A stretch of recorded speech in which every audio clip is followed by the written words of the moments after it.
Hello you guys, welcome back to my channel. My name is Gabby Giselle, and today's video, I'm so excited. It has been a minute since I've done a wrap up, and if you're new here, make sure you hit the subscribe button if you like to read, if you like cozy content, if you like productivity content, if you want to just see my life for whatever reason, because I literally do not know how to be private about anything, so I share my life online. So anyways, we have our iced coffee with a ridiculous straw from my Stanley because I think I've broken every single glass straw I have, so I don't have any more, and all I had was this ginormous straw, but it matches my sweater, so it was meant to be. It was meant to be. But today we're going to be talking about the books that I read in March and in April, so buckle up. And some of these are books that I started in February but did not finish until March, so just ignore that. Let's go here. I'm opening my Fable. Okay, so the first book that I read in March is The Firekeeper's Daughter by Angeline Boulley. I'm assuming that's how it's pronounced. If I'm wrong, sorry. I kind of like this book. It was very, very interesting. So The Firekeeper's Daughter follows Donis Fontaine, and she is half native and half non-native. Her mother is white and her dad was native, and they live like in the reservation essentially, and there's a lot of depth to her character. You know, she struggles with the fact that, you know, her mom is white, the past between her mother getting pregnant and then at the same time another woman getting pregnant with her half-brother Levi, and how that affected their family, her father's death, which affected her as well as the rest of her family, obviously. There is a lot of conflict that arises from all those factors. She also has a grandmother who is currently in hospice, and she is dying, essentially. She is not well. And so Donis is spending as much time as possible with her in the nursing home, or in hospice, essentially, and just trying to really be there for her as much as she can. But she also is very realistic about the situation and knows that, you know, we're reaching the end of her grandmother's life. And so throughout this entire thing, one thing that this community really kind of rallies around is hockey. It's really big. Donis was a huge hockey player until she had an injury, and we don't really learn what that injury is until way later into the book, so I'll let you guys figure that one out, but it was so good. So essentially, Donis and her brother Levi are pretty close, and Levi is currently like the captain of the hockey team. He is like well loved. He's the golden boy in this community. And not only is there a lot of past with like their mothers and the history of like their father, the drama between their two moms, like how it all kind of went down, but there also seems to be like this epidemic of drug abuse in their community, and they're trying to figure out where it's coming from, what is the root. And this new guy Jeremy comes into town, and he joins Levi's hockey team, and he's like wildly good and kind of cute, whatever. And Levi asks his sister Donis to essentially be Jeremy's escort, teach him all the things about the community, show him around, bring him around to things.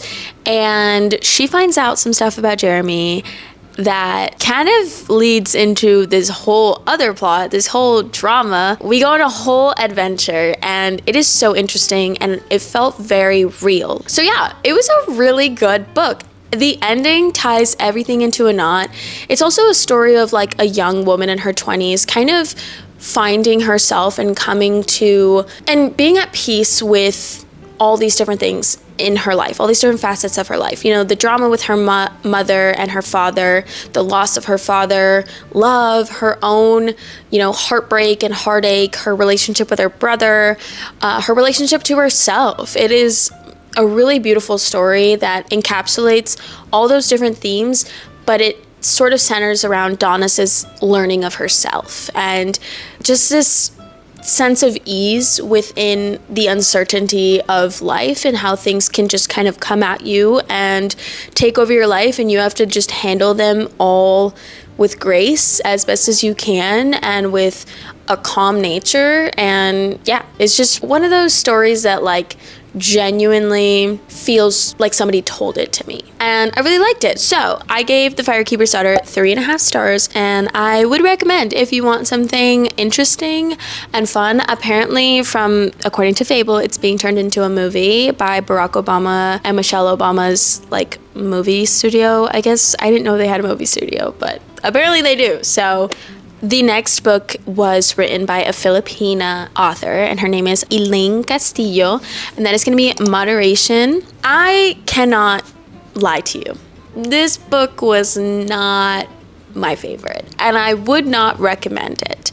However, I think if you don't mind a slower paced book with not a lot of plot, and mostly just, I don't know, it was good in the sense that there was a lot of political messaging, a lot of messaging about the struggles of immigrants, the truth behind being a first-generation American, and the weight of being an older sister, and corporate greed. It talks a lot about the exploitation of immigrant labor, and it talks about the internet and how, you know, we're going to this future of like fully immersive everything, VR and et cetera, but how damaging can it be to human beings? Like, what data is being collected and sold off without us really realizing it, and it's hidden behind the guise of, hey, there's this really cool video game that you can play, and like you'll be able to see and smell and hear things in your headset, and we'll get you this fancy technology that makes you feel like you're the coolest kid on the block. And that I really enjoyed about the book. The romance, mid. I don't buy their romance at all. I do not feel like this was sold kind of as like Girly, our female main character, works in a moderation office essentially. So basically her job is to watch like really messed up videos on the internet and decide whether or not they should be taken down. So she's really good at her job. So good that like most people don't last a very long time in that job. She lasts a long time in that job, and they decided to give her a raise, and they're like, hey, we're gonna bring you over to do moderation for this really cool new project that we have coming out, and this is your new job. And she meets like the CEO or something of that part of the company, I don't know, and it's sold that like she meets him and they like fall in love, and then she finds out like a dirty secret of this company. But because the book is set up so well of like pointing out bigotry, pointing out injustice, pointing out, how do I say this? It does a really good job of pointing out the obvious, but also things that make you think about the intentions behind this company, the intentions behind a corporation hiring immigrants for labor. And so when we get to this like big secret, it doesn't even feel like I knew that, like obviously duh. It doesn't drop like this huge bomb, and it doesn't move very fast. Like there's just not a lot going on. It's just kind of like her day to day. But I really like the political commentary in this book. I really enjoyed that it keeps it very real. It's not sugarcoating anything. There's a lot of, you know, gory imagery in this, especially in the beginning of the book where we're seeing her job as a moderator. There's a lot of very jarring descriptions of injustice, of discrimination, of violence. And it's very apparent what the big secret is. And then it gets revealed and you're just kind of like, oh. And so I felt like this book was sold to me as like, ooh, forbidden romance with a little bit of political commentary about corporate greed, but then like, what is she gonna do, right? And then it just like wasn't that. It was just kind of like, Girly has a job, and Girly's the child of immigrants, and Girly struggles in life, and Girly gets a promotion, and the grass is not always greener on the other side. Like that was it. We didn't get anything else. So I don't know. I felt like this book was a little bit lacking in plot, but I really liked the characters. I really liked the themes. I liked the political commentary. The writing was phenomenal. It just felt painful to get through. Like once you get 50% of the way through, normally that's where like the plot picks up and everything starts to get crazy and it gets really interesting. That was where I got bored. I was like, okay, we've been introduced, she's got this new job, blah, blah, blah. And then it's just kind of like the day-to-day intricacies and a little bit of romance. And I didn't even want it because it seemed like a cool romance novel. I wanted it because it seemed interesting to me, like that theme of like working in big tech and like the secrets behind it. And then it just kind of under delivered. in my opinion. So unfortunately, I think I gave this book 3.25 stars because it wasn't bad. So yeah, I wasn't a big fan of that, unfortunately, but I look forward to reading something else by this author, especially if it's something with a little bit more action or plot. I recommend if you don't have a problem with slow-paced books, but if you need stuff to happen in a book for you to be interested, I don't recommend it.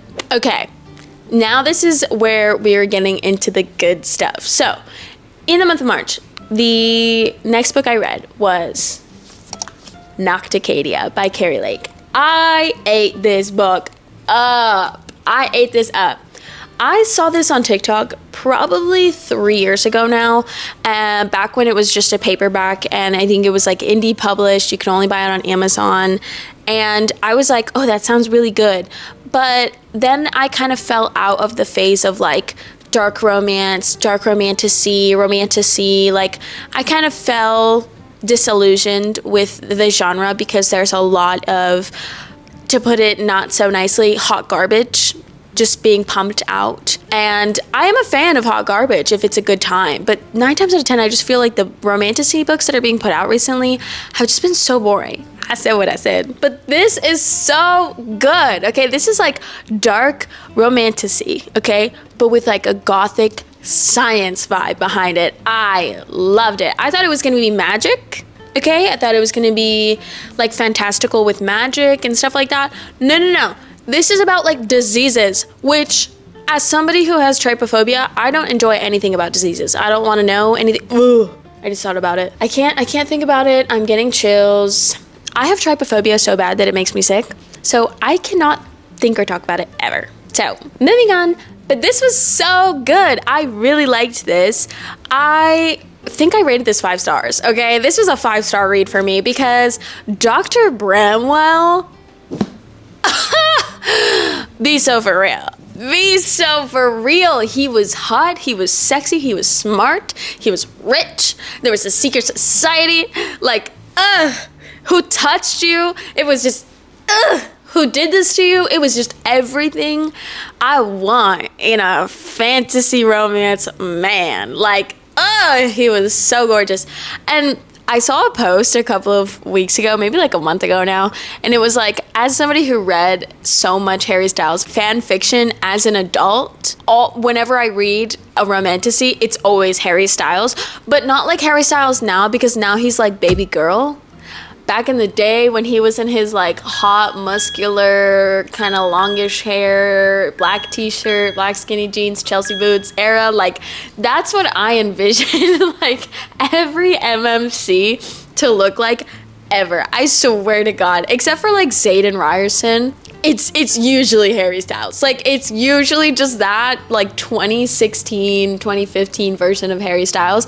And hey, I'm guilty. Like I'm guilty. I'm guilty of it, okay?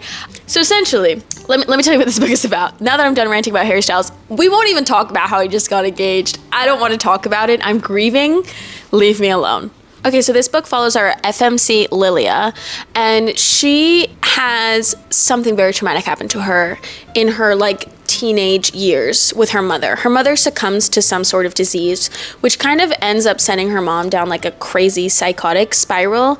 And her mom like didn't want to see a doctor, didn't want to get any help, was just kind of like acting crazy, almost tried to like her little sister, like it was a whole thing.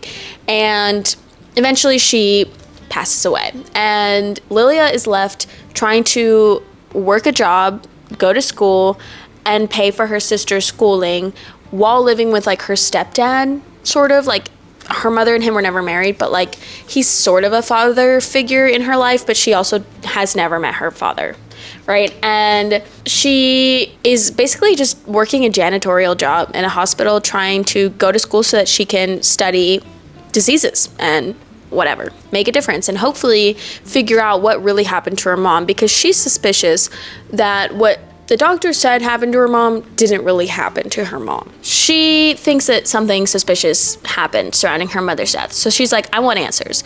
So she's studying medicine, and she writes an essay about like this fake disease, right? But really it's a real disease that happened to her mother.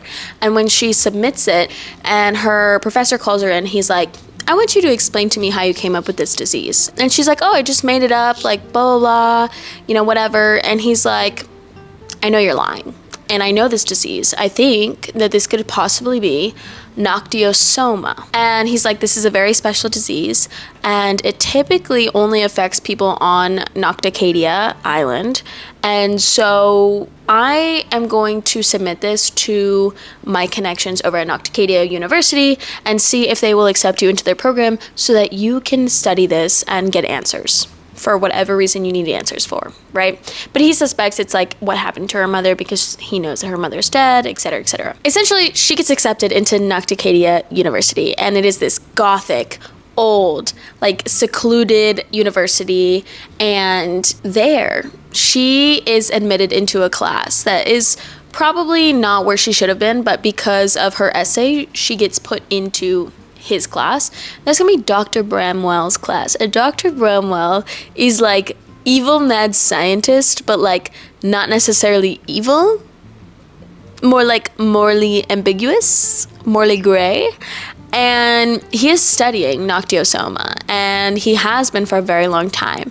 And he's also like brooding, grumpy, not really the nicest, and he has a very low tolerance for undergrads, new people. He's like, you're all idiots, and I don't want to deal with you, so whatever.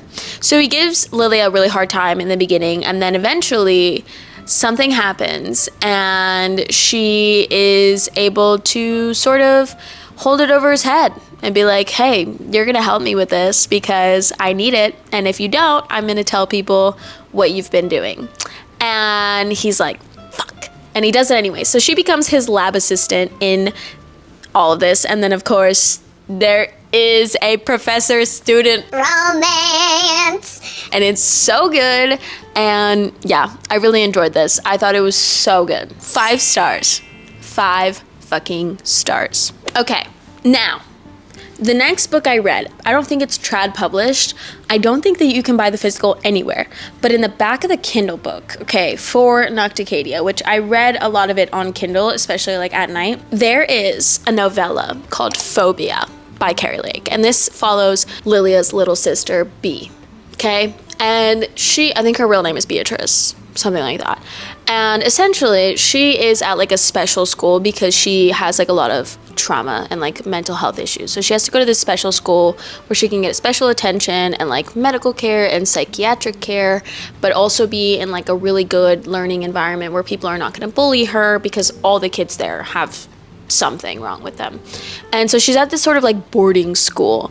And in the first book, there is a character that we meet at the end of the book. And that character is in Phobia. He is the main male character in Phobia. Now, if my calculations are correct, Bea is like barely 18 years old. Barely. Like just turned 18. Fresh. And he's like at least 28, if not like 30s.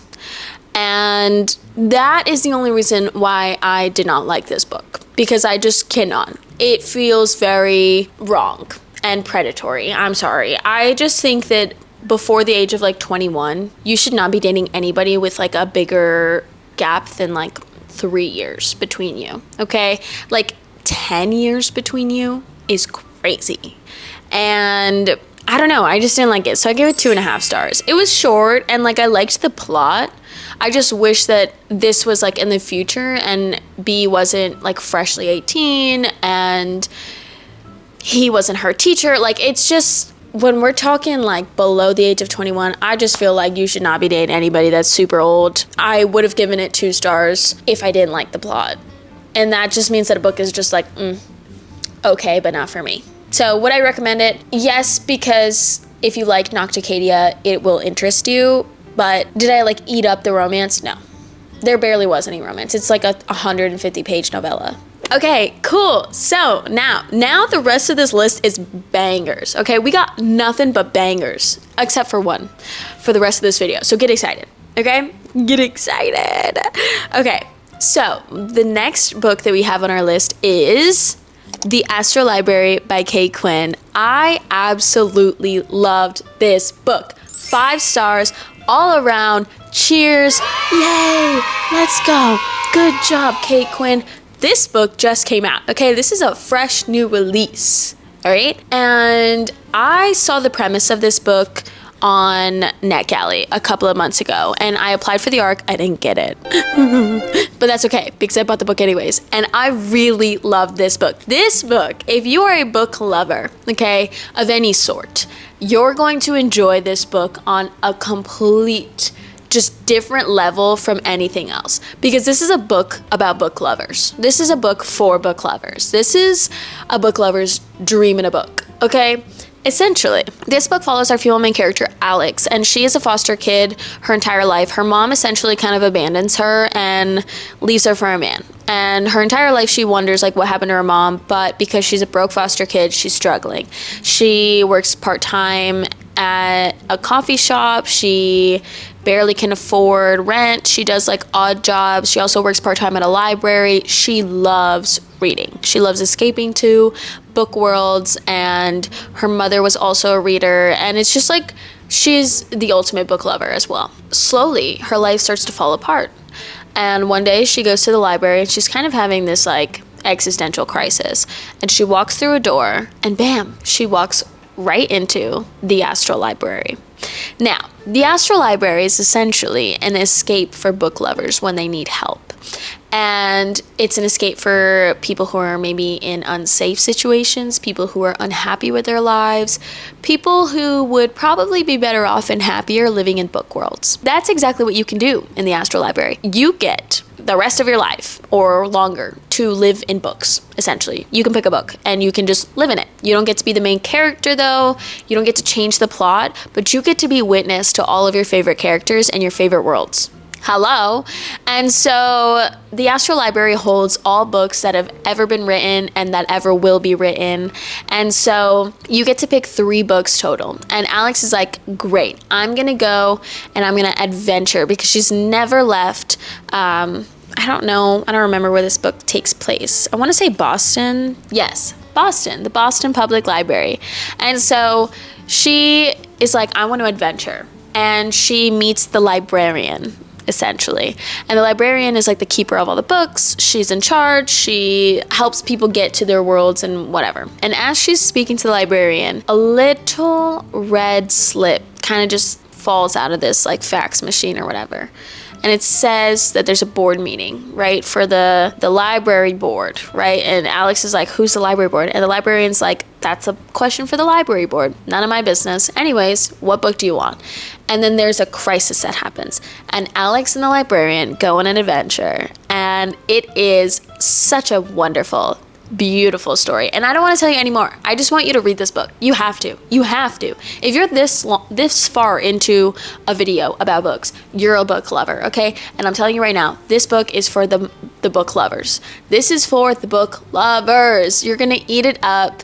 It's so beautiful. You get to travel to different book worlds. It's a story about, the importance of public libraries and reading and accessibility to books and knowledge, removing this idea of public libraries being profitable and making money and all these different capitalistic ideas, and it should really just be about the books. And it's so good. It's so good. 5 stars. I'm not going to say anything else. Just read the damn book. Read it. Okay, so moving on to the next book that I read. This book I listened to on audio, and unfortunately, I was not a big fan. And that is going to be The Familiar by Leigh Bardugo. Okay, this book, I don't know if it was just listening to it on audio, but I did not care the entire time. I had to go back. I would be listening to it, and I don't listen to audiobooks unless I'm doing mundane tasks where I can actually pay attention, but I would find myself thinking over the audiobook. And so then I'd be like, hold on, I did not comprehend any of the last 10 minutes. Let me go all the way back. And I'd have to go all the way back until I found something that I found familiar. and way too long to read this book. I don't think it was necessarily a really long book. It just felt really long and really boring. And the magic system seems really interesting. The female main character is Jewish, and essentially she's just like can't be found out for being that, and she also cannot be found out for like having magic because the Pope is like a no-go basically for magic, and so it's like a sin, whatever. And like the king of wherever they are, I don't know, Rome, Italy, who cares? Sorry, I did not really care about this book. I didn't enjoy it, didn't comprehend it, it didn't stick. That's all you need to know. And so she's kind of like a servant working for this family. They're not really rich, and so they don't pay her that much, and she's like really broke and gets treated like garbage. But she has little magic tricks, and the wife figures out that she has magic tricks. And the wife is like desperate to cling on to like power in society, and so she starts making her do these little performance magic tricks for her guests, and she does like these big dinner parties and bring guests over to reestablish themselves in like social life. And it ends up catching the attention of some people, and they ask her to compete in this competition for like the king's magic person, I don't know. And then there's like this guy who's the servant to the guy who wants her to play in these games for him, and he's like bound magically to him and his family, and he's also kind of like enslaved, and there's like a bunch of like trials and tribulations, and he has to kind of like teach her how to use her magic better, and they like fall in love. That's basically it. It's just kind of like a mid. And then at the end, this is the shit that pisses me off. If you're gonna make these super high stakes and then it's just like at the end there's no consequences, what are we doing? And so I wasn't a big fan of that book, to be honest with you. I think I gave it 2.75 stars because I didn't think it was necessarily bad, and I did like the magic system. I just like the trials. I don't even remember a single trial. I don't remember any of it. I don't know. Honestly, I think this might just be a 2-star. I'm gonna edit this. We're gonna give it 2 stars because I just felt like it was mid. Moving on, the next book we read was so good. I also listened to this on audio. I've been doing mostly audiobooks recently because I don't have a lot of time to sit down with a physical book because I'm working so much and there's so much going on in my personal life. That is going to be Carley Fortune's One Golden Summer. Now, I listened to Every Summer After earlier this year, and I loved it. I love the writing, I love the romance, I love the setting, and this is a part of an interconnected standalone series, and so you don't necessarily have to read them in order. I don't think I have read them in order. The next book that I just bought the other day when I bought the physical copy of this was Meet Me at the Lake, and I'm so excited. I'm so excited. I don't know what order they're supposed to be read in, but I'm stoked. I just knew I would like this, and it was just like the perfect way to start off spring and summer. This is what I want to read in the summertime, and so I loved this book so much. This follows Charlie from Every Summer After, which is the brother, and then Alice, who's a new character, at least to us, or to me, and in this book. And Alice is struggling because she just got broken up with, essentially. She is struggling because her photography career is kind of like, she's just having to do things that people tell her to do. It's not really about the creative process anymore. It's just about what she can get paid to do. And she's very successful, and she's kind of struggling with that. Like, do I do things so that I can continue to be successful, or do I take photos that I actually really feel passionate about and love to do? And at the same time, her grandmother has just recently had a surgery or like a fall or something that was pretty bad, so she needs to be taken care of. Alice decides, you know what, let's go up to the lake. There's this lake that they used to go up to. It's the same lake from Every Summer After, and they used to go up there when they were kids and like just take a couple of weeks off, hang out with their grandmother and their grandfather, and it was just always like a really nice, relaxing, happy place for her. So she's like, let's go do that because I need some time off to think about my life, my career, my love life, myself, and I want to just like go to this cabin. And so they have a friend who owns a cabin there still, and so they end up staying at his cabin. He lets Alice know, hey, by the way, Charlie, who lives really close to the cabin, he is going to be kind of taking care of anything that you guys need done for the cabin for your grandmother. Here's his number, whatever. I'm going to send him your information. Just make him a list and like send it over to him and like blah, blah, blah. So they start texting, and she's like, hey, you know, I need this, this, and this done. I need to make sure this is done, like blah, blah, blah. Thank you so much. And he's like, yeah, of course, I got you. And so he does that. They get to the lake. Then she meets him, and he is gorgeous, of course. And they become friends, and then they become more than friends. And I'm gonna just go ahead and stop right there because I don't want to spoil anything else for you. The rest of the book is just a beautiful story of like friendship, Alice's relationship with her family, and kind of overcoming this feeling of being trampled over in your family. Like, she's very much like the quiet one, doesn't really have a lot to say. Yeah, they just have a beautiful summer, and it's amazing and heartbreaking at times and scary at times and funny. It's really funny, but they're also helping each other handle their real life issues kind of like one step at a time, and they develop a really, really good solid friendship before there's any sort of romantic relationship, if that makes sense. 5 stars. I loved this book. I loved this book. Now, next, this is one of the only books that I read in physical in the month of April, and that's going to be Graceless Heart by Isabel Ibanez. If you're watching this, I just uploaded a reading vlog for this, so I don't need to talk too much about this. But this is a historical fantasy, and it follows Ravina, who has magical abilities. And essentially, the Pope doesn't want any magic, but he also wants to like claim the magic and be powerful. And there is the Medici and the Luni Familia, who are kind of working together against the Pope to kind of undermine him. Basically, Ravina is struggling because the Medici family has taken over her hometown of Volterra. This is like pretty real historical fantasy. And so they take over Volterra. Essentially, her people are struggling. There's curfews, there's guards everywhere. The people are being thrown into jail cells randomly. Her brother gets thrown into jail, and she tries to get him out. And Ravina also knows how to sculpt. She is a sculptor, but not necessarily professionally. She really just helps around at her family's inn. That's her job. Now, Ravina enters a sculptor competition because the prize is a boon. And so she's going to use that boon to get her brother out of jail to save his life. And they do. She goes to the competition, she wins, and then immediately the Luni Familia is like, great, now you're coming with us.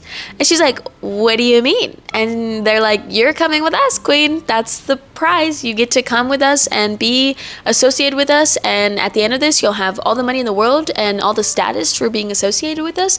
And yeah, you're going to come do sculptor stuff for us.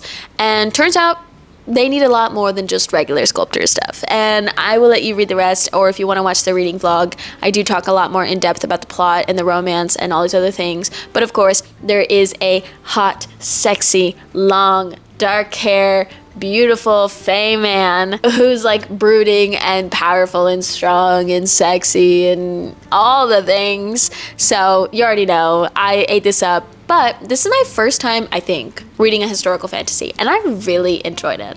I find it so interesting, and so I gave this book 5 stars. This is a 5-star read. The romance was good, the plot was good, the writing was good. I enjoyed the fantastical elements. I like that there's witches and there's wizards, and I like that there's spells, and I like that there's night flame stones that hold hellfire, and I like the political commentary with the Pope and being like power hungry and money hungry and the Medici family, and I enjoyed everything about this. I recommend. Okay, I loved this book, and that is going to be The Invisible Life of Addie LaRue by V.E. Schwab. I'm just letting y'all know, V.E. Schwab is one of my new favorite authors. I want to read everything she's ever written. Okay?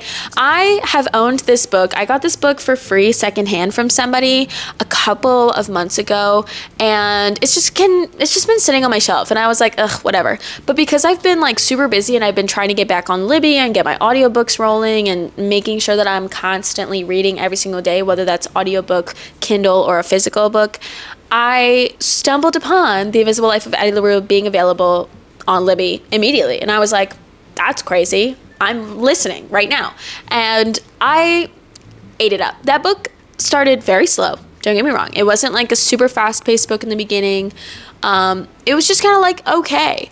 And then towards around 50% of the way through, we get introduced to new characters, new POVs, and it is so interesting. Essentially, we have our female main character, Addie, or Adeline LaRue, and she lives in France with her family, and growing up, she does not want to be normal like everybody else. You know, you get older, you get married, you get sold off for 2 goats and a chicken, like type energy. And she's like, I don't want to do that. I want to adventure. I want to live the world. I want to see the world.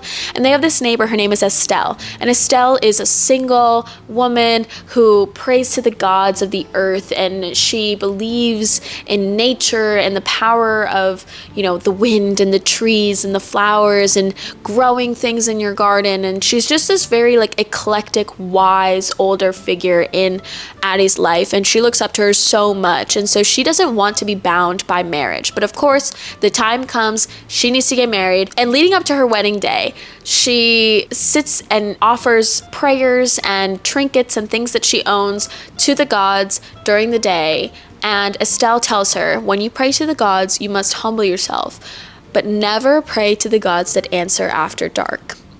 And on the day of her wedding, she's like, the gods haven't answered me, please, like, blah, blah. And she kind of comes up with an excuse to, like, run back to her house. And she runs back to her house to this lake, or this pond, I don't remember. And she gets down on her knees and she's like, please, please, please, please, please, give me something, do something for me. And she doesn't realize that the sun is setting as she is on her knees, head to the ground, praying. And a god who answers after dark picks up the call and essentially curses her. It goes on from there. And honestly, I think that's all you should know to start the book, because I didn't know anything going into it. I came into it blind. And sometimes that's really great for a book, and sometimes it's kind of like, I need a little bit of hype behind it. I need a little bit of like, you know, this book is so good because it's about this and it has this theme and blah, blah, blah, blah. You don't need that, okay? There are two different timelines. We're getting the present day and we're getting the past. Present day takes place in New York City, which I love anything that takes place in New York City because that is my dream city. I give this book 5 stars. I'm not gonna lie. I wasn't sure. I was just gonna give it 4.75, but I think in my heart of hearts, it's a 5-star. It made me cry. And in an audiobook, making me cry is impressive, okay? Because I listen to audiobooks on 1.5, which means that I don't really have a lot of time to cry when it comes to like reading an audiobook, because you're just like listening really fast and it's like the next thing and the next thing and the next thing. But this book, this book had me crying. Just know this book is so good. And I don't know why I put it off for so long, but if you have had this book on your TBR for a while and you're debating whether or not you should read it, this is your sign. Go read it. It's so good. This book just, it really tied itself up with a bow at the end, and I really liked it. So highly recommend. Okay guys, that is it for all the books that I read in the months of March and April, and I will see you guys soon. Let me know if you guys have read any of these books, what you rated them. Did you like them? Did you not like them? Do you think that maybe I made a mistake in rating some of them? I don't know, and I don't really care, but share with me your thoughts and opinions. Anyways, love you guys. Make sure you follow me on Instagram, TikTok. It's all Gabby.Giselle, and also on Fable. It's Gabby.Giselle. And subscribe here on YouTube if you guys want to see more reading content, more reading vlogs. I'm back, okay? We're back and better than ever. I'm back on my YouTube. So lock in, subscribe, like, comment down below, and I will see you guys next week with another new video.